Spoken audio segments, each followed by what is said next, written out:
Hai, welcome to my YouTube channel. Supaya aku terus semangat bikin konten untuk kalian, jangan lupa subscribe dan nyalain belnya ya. Enjoy the video. Hi guys, welcome back to my YouTube video. This content hari ini akan jadi something that is quite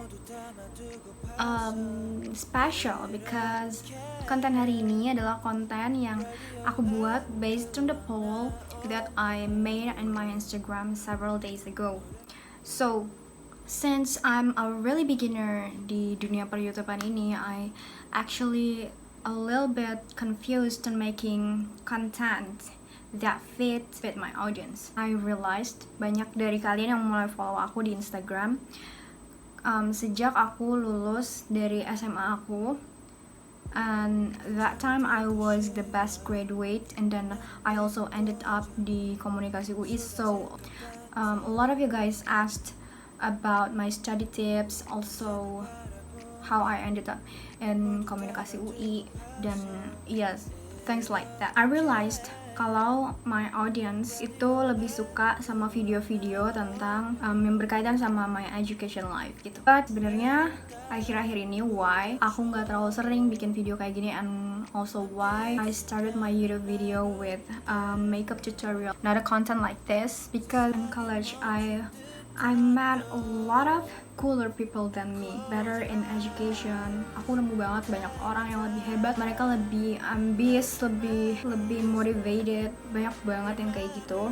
And I kind of felt like, am I worth to share something like this in my social media when I'm not even the best one. Sempat ada pikiran-pikiran kayak gitu. That's why also I kinda disappeared from my Instagram and not sharing too much with you guys kayak dulu. Tapi seiring berjalannya waktu, I think I got a lot of insights also from a lot of people. I met people yang also love sharing, and I got inspired again. I watched a lot of YouTube videos dari orang-orang yang suka juga sharing-sharing.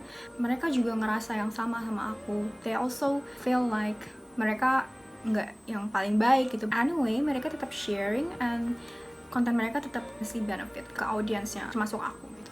Okay, stop udah curcolnya. So in this video, I will start sharing again with you guys hal-hal yang I am comfortable to share, also will benefit a lot of you guys, I hope, insyaallah. Sebenarnya aku tuh mau bikin video yang kayak bisa bantu kalian untuk belajar bahasa Inggris. This video is just a beginning dari serangkaian video itu, but I'm still planning. Aku masih nyari-nyari juga research kayak apa materi yang sekiranya bisa aku sampaikan ke kalian yang akan membantu and benefit all of you guys.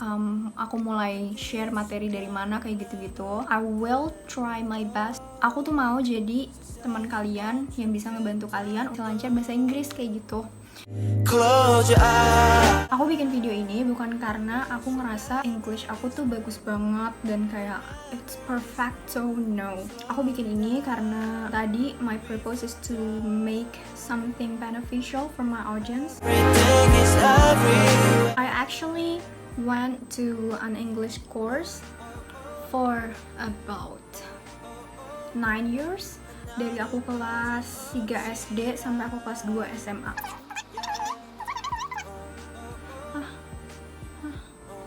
3, 4, 5, 6, 7, 8, 9, 10, 11 9 years. Di situ course-nya nggak ada native-nya sama sekali. Di situ I learn untuk ngomong a little bit. Teacher-nya ngomongin bahasa Inggris, but they are Indonesian. So kalau misalnya kita udah mentok, kayak kita ngomong bahasa Indonesia, dan kadang kalau misalnya susah dijelasin juga, they will talk in Indonesia gitu.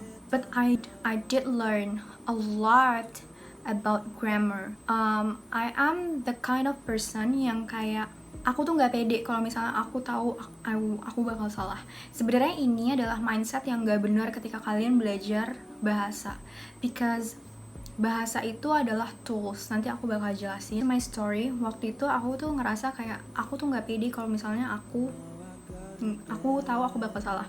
It's the same thing kalau misalnya kayak aku mau presentasi di kelas tapi kayak aku belum menguasai materinya, aku tuh bakal kayak bener-bener nervous dan kayak malah nggak keluar gitu materi dari otakku. Tapi untungnya, alhamdulillahnya waktu itu aku dimasukin ke course itu yang di situ tuh bener-bener kuatin banget grammar aku. Di situ lebih nekenin ke hal kayak gitu kayak writing, reading, and my grammar. So di situ aku 9 tahun dan ya aku udah lumayan sangat familiar dengan bahasa. And then I also joined English club di sekolah aku, so that makes me familiar with English. Tapi selain itu, aku juga sering nonton film bahasa Inggris, terus I do love English songs also kan. That's a quite important thing when we learn bahasa gitu. I want you guys untuk start sering-sering nonton film bahasa Inggris, lagu bahasa Inggris, berita bahasa Inggris, hal-hal kayak gitu. It really helps us. We have to realize purpose kita, tujuan kita dalam belajar bahasa Inggris itu sendiri. Nggak cuma bahasa Inggris sih, tapi kayak bahasa apapun itu. Anyway, aku lagi coba belajar bahasa lain selain bahasa Inggris. I'm currently learning Italian and also Korean. I learn Italian di kampus aku, dan aku les bahasa Korea juga. I do feel the difference ketika aku belajar sesuatu dan memiliki purpose dari pembelajaran aku itu. Karena waktu itu aku pernah belajar Prancis, tapi kayak makin kesini tuh aku makin doubt my dream itu. So I kinda lost my purpose on learning French, dan kayak ya udah, jadi kayak nggak sesemangat itu lagi belajarnya. Finding your purpose on learning something is like pilihan kalian sih, terserah kalian, tapi untuk aku it really makes a difference. Kayak bikin kita lebih semangat, lebih motivated, lebih fokus juga belajarnya kayak gitu. Realize kalau bahasa itu adalah tools untuk berkomunikasi. Jadi take it easy.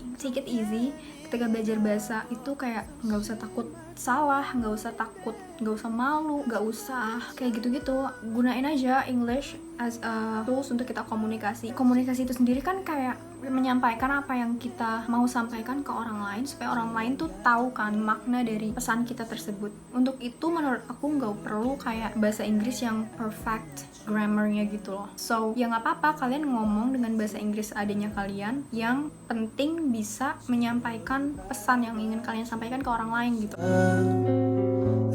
Use as many as media to learn English, untuk mengasah bahasa Inggris kamu juga kayak gitu. Salah satu alasan aku taking Korean classes karena aku udah tahu kalau aku ngambil kelas Korea, aku bakal gampang cari media yang bisa membantu aku untuk mengasah my skill, yaitu kayak nonton drakor atau ngeliat YouTube-nya idol-idol Korea, atau kayak dengerin lagunya kayak gitu-gitu. That was me when I learned English also. Coba deh, try untuk nonton film tanpa subtitle. Terus kayak kalau misalnya denger lagu, coba kalian volumenya digedein dan kalian tebak-tebak gitu, kayak ini liriknya apa ya, kalian coba-coba gitu. Terus kalian match sama lirik aslinya. That will help you a lot untuk melatih kayak indera pendengaran kalian kayak gitu. Selain itu kayak coba juga nonton YouTube-nya vlogger-vlogger western, karena kayak dengan nonton vlogger-vlogger tersebut kayak kita jadi tahu how to say a lot of things, kayak gimana logat mereka, gimana intonasi mereka ketika ngomongin suatu hal gitu. Misalnya kayak what's up, yeah, how you doing, intonasi orang Indo sama intonasi orang western ketika ngomong. Kita kalau ngomong iya kayak iya, orang barat tuh kalau ngomong kayak ya, intonasinya beda banget kan. That's the thing that you will learn by watching a lot of movies and vlog podcasts. Read and practice a lot. Basically, I have interest dalam belajar bahasa. I am really motivated when it comes to learn new languages. And waktu itu aku ingat banget, aku masih SD, aku baru kayak masuk lesnya, mungkin kayak masih kelas 4 or something. Aku sambil kelas. Aku lupa banget hari ini ada kelas tambahan. Aku multitasking, aku sambil dengerin my friends presentasi. Anyway, jadi waktu itu aku masih kayak kelas 3 atau kelas 4 gitu. And then aku tuh masih cacat banget gitu bahasa Inggrisnya. And then I read a lot of my... aku ingat banget dikasih 2 buku, but I forgot yang satu untuk apa. Pokoknya yang satu tuh ada banyak kayak gambar-gambaran, ada banyak readingnya gitu. Dan waktu itu aku sebagai anak kelas 4 SD, oh my god, I was super inisiatif banget. Aku baca setiap hari, like literally setiap hari aku baca itu buku. Aku tuh latihan nyebutinnya, dan waktu itu kan belum zaman Google Translate gitu kan. I called my mom, kayak aku sering banget telepon ibuku, terus aku kayak baca kayak, terutama kalau misalnya aku udah ngerasa aku udah lancar gitu bacanya, I will call my mom and I was like, ibu kayak dengerin aku baca. One day aku baca, dan ternyata sama ibuku kayaknya di I don't know di speaker atau something gitu, ada teman-teman kantornya lah, dan aku salah, aku baca kayak on to, aku bacanya on top. Itu kocak banget sih, tapi kayak I mean that was a learning experience for me. Dan ya aku pernah kayak gitu, aku pernah kayak latihan baca sebanyak yang ada di buku aku waktu itu. And I hope kalian dalam belajar bahasa Inggris itu juga kayak gitu, read a lot of books, practice. I mean sekarang kalau misalnya kalian nggak tahu pronunciation dari sesuatu kata, kalian bisa easily nyari di Google Translate itu gimana pronounce-nya. Really easy for all of us gitu sekarang. Other tips, coba deh manfaatin sosial media kalian untuk nyari teman baru dari luar negeri gitu, entah itu dari Twitter atau kayak dari platform lain. It will force you mau nggak mau untuk ngomong, untuk list writing in English, texting, but it really helps. Terus kayak waktu itu zaman aku SMP kayak gitu kan, masih zaman by Twitter yang kayak fangirling kayak gitu kan. Sekarang sebenarnya masih sih, tapi I don't really play Twitter right now.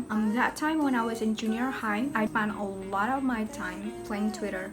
I was a Swiftie, so I met a lot of international friends of Taylor Swift. I mean, aku juga waktu itu mau nggak mau mengutarakan rasa cinta aku kepada Taylor Swift dengan bahasa Inggris dong di Twitter. And that makes me learn a lot tentang kayak, oh mereka tuh pakai bahasa, kadang-kadang tuh ada bahasa-bahasa yang kayak slangnya mereka, bahasa gaulnya mereka kayak gitu-gitu. And that's quite important untuk everyday conversation sebenarnya, yang gak bakal kalian dapat dengan practice cuman kayak reading di buku. So social media ngasih dampak yang cukup besar juga untuk aku dalam belajar bahasa Inggris. Last but not least, karena aku udah mulai bingung nih tipsnya apa ya, because I do feel kayak learning itu tuh kayak air yang mengalir aja gitu loh, proses belajar aku bahasa Inggris. The last thing, tips aku mungkin kalian take apps yang bisa bantu kalian untuk belajar bahasa Inggris. Mungkin kayak Duolingo, karena aku juga I'm using Duolingo untuk belajar Italian and Korean, also French. Tapi kayak Duolingo is not an apps yang kayak bisa bikin kalian asih gitu aja, karena mereka tuh basically cuman ngajarin, I don't know sih kalau misalnya yang udah advance-nya gimana, tapi kayak in the beginning mereka cuma bakal ngajarin cara nulis, cara bacanya, simple sentences. Mereka nggak ngajarin kayak grammar gitu, kayak mereka tuh nggak ngasih tahu kenapa kenapa kata ini diletakkannya di mana kayak gitu. Mereka nggak ngajarin itu. So I think for a beginner yang kayak mau tahu caranya ngomong dengan baik kayak gitu, nonton aja, terus dengerin podcast yang banyak, dengerin lagu yang banyak. Lewat situ kalian bakal banyak belajar tentang grammar juga, tentang struktur kalimat dari bahasa yang mau kalian pelajarin kalau misalnya kalian nggak mau les ya. So I think Duolingo is good for a beginner, tapi kayak kalian butuh juga namanya guidance sebelum kalian ke Duolingo, biar kalian tuh bisa make sense all of the things that Duolingo serve to you. So I think video aku hari ini itu aja gak sih? I hope this video will be a good introduction sebelum aku mulai video-video lainnya yang akan membantu kalian dalam learning English. I hope video ini bisa memberikan benefit juga untuk kalian. See you in my next video. Bye! Anyway, jangan lupa subscribe, comment, share, and nyalain belnya supaya setiap ada video baru kalian bisa langsung nonton video aku. Thank you! Please support me.